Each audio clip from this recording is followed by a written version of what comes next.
कब तक हमारे समाज में गरीबों के साथ ऐसा होता रहेगा।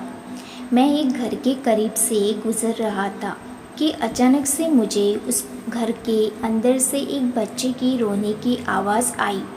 उस बच्चे की आवाज़ में इतना दर्द था कि अंदर जाकर वह बच्चा क्यों रो रहा है यह मालूम करने से मैं खुद को रोक ना सका।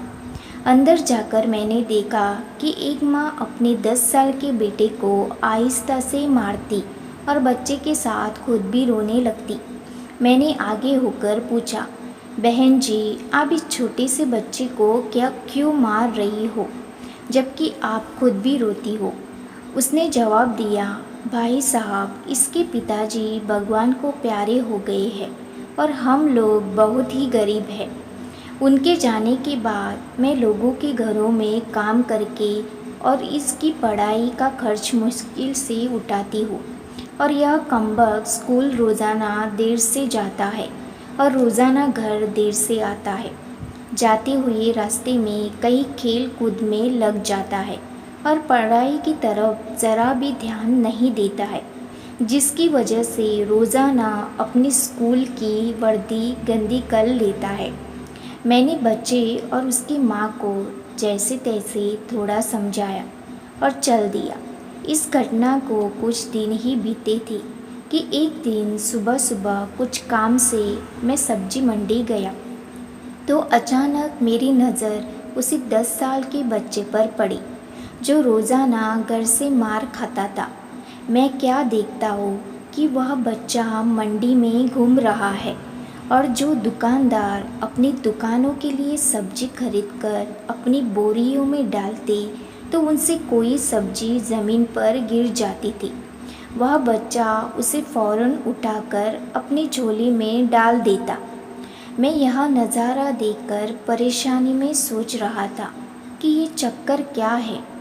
मैं उस बच्चे का चोरी चोरी पीछा करने लगा। जब उसकी झोली सब्जी से भर गई तो वह सड़क के किनारे बैठकर उसे ऊंची ऊंची आवाज़ें लगाकर वह सब्जी बेचने लगा। मुंह पर मिट्टी, गंदी वर्दी और आंखों में नमी। ऐसा महसूस हो रहा था कि ऐसा दुकानदार ज़िंदगी में पहली बार देख रहा हो। अचानक एक आदमी अपनी दुकान से उठा जिसकी दुकान के सामने उस बच्चे ने अपनी नन्ही सी दुकान लगाई थी। उसने आते ही एक जोरदार लात मारकर उस नन्ही दुकान को एक ही झटके में रोड पर बिखेर दिया और बाजुओं से पकड़कर उस बच्चे को भी उठाकर धक्का दे दिया। वह बच्चा आंखों में आंसू लिए चुपचाप दोबारा अपने सब्जी को इकट्ठा करने लगा और थोड़ी देर बाद अपनी सब्जी एक दूसरे दुकान के सामने डरते डरते लगा ली। भला हो उस शख्स का जिसकी दुकान के सामने इस बार उसने अपनी दुकान लगाई। उस शख्स ने बच्चे को कुछ नहीं कहा।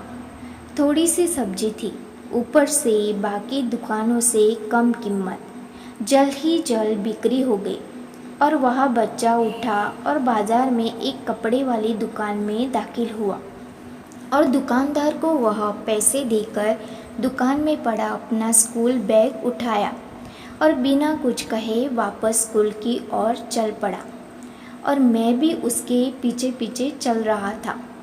बच्चे ने रास्ते में अपना मुंह धोकर स्कूल चल दिया। मैं भी उसके पीछे स्कूल चला गया। जब वह बच्चा स्कूल गया तो 1 घंटा लेट हो चुका था, जिस पर उसके टीचर ने डंडे से उसे खूब मारा। मैंने जल्दी से जाकर टीचर को मना किया कि मासूम बच्चा है, इसे मत मारो। टीचर कहने लगे कि यह रोज़ाना 1-1.5 घंटे लेट से ही आता है और मैं रोज़ाना इसे सज़ा देता हूँ कि डर से स्कूल वक्त पर आए और कई बार मैं इसके घर पर भी खबर दे चुका हूँ। खैर, बच्चा मार खाने के बाद क्लास में बैठकर पढ़ने लगा। मैंने उसके टीचर का मोबाइल नंबर लिया और घर की तरफ चल दिया। घर पहुंचकर एहसास हुआ कि जिस काम के लिए सब्जी मंडी गया था वह तो भूल ही गया। मासूम बच्चे ने घर आकर माँ से एक बार फिर मार खाई। सारी रात मेरा सर चकराता रहा। सुबह उठकर फ़ौरन बच्चे की टीचर को कॉल की कि मंडी टाइम हर हालत में मंडी पहुँचे, और वो मान गई। सूरज निकला और बच्चे का स्कूल जाने का वक्त हुआ और बच्चा घर से सीधा मंडी अपनी दुकान का इंतज़ाम करने निकला। मैंने उसके घर जाकर उसकी माँ को कहा कि बहन जी, आप मेरे साथ चलो, मैं आपको बताता हूँ आपका बेटा स्कूल क्यों देर से जाता है। वह फ़ौरन मेरे साथ मुँह में यह कहते हुए चल पड़ी कि आज इस लड़के की मेरे हाथों खैर नहीं, छोड़ूंगी नहीं उसे आज। मंडी में लड़के का टीचर भी आ चुका था। हम तीनों ने मंडी की 3 जगहों पर पोजीशन संभाल ली और उस लड़के को छुपकर देखने लगे। आज भी उसे काफ़ी लोगों से डांट फटकार और धक्के खाने पड़े और आखिरकार वह लड़का अपनी सब्जी बेचकर कपड़े वाली दुकान पर चल दिया। अचानक मेरी नज़र उसकी माँ पर पड़ी तो क्या देखता हो कि वह बहुत ही दर्द भरी सिसकियाँ लेकर लगातार रो रही थी, और मैंने फ़ौरन उसके टीचर की तरफ देखा तो बहुत शिद्दत से उसके आंसू बह रहे थे। दोनों के रोने में मुझे ऐसा लग रहा था जैसे उन्होंने किसी मासूम पर बहुत जुल्म किया हो और आज उनको अपनी गलती का एहसास हो रहा हो। उसकी माँ रोते रोते घर चली गई और टीचर भी सिसकियाँ लेते हुए स्कूल चला गया। बच्चे ने दुकानदार को पैसे दिए और आज उसको दुकानदार ने एक लेडी सूट देते हुए कहा कि बेटा, आज सूट के सारे पैसे पूरे हो गए हैं, अपना सूट ले लो। बच्चे ने उस सूट को पकड़कर स्कूल बैग में रखा और स्कूल चला गया। आज भी वह 1 घंटा देर से था। वह सीधा टीचर के पास गया और बैग डेस्क पर रखकर मार खाने के लिए अपनी पोजीशन संभाल ली और हाथ आगे बढ़ा किया कि टीचर डंडे से उसे मार ले। टीचर कुर्सी से उठा और फ़ौरन बच्चे को गले लगाकर इस कदर ज़ोर से रोया कि मैं भी देखकर अपने आंसुओं पर काबू ना रख सका। मैंने अपने आप को संभाला और आगे बढ़कर टीचर को चुप कराया और बच्चे से पूछा कि ये जो बैग में सूट है वह किसके लिए है।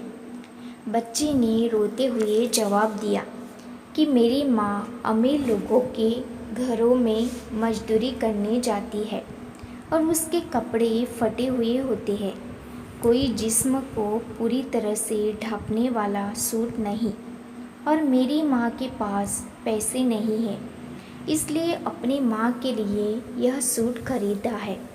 तो यह सूट अब घर ले जाकर माँ को आज दोगे? मैंने बच्चे से सवाल पूछा।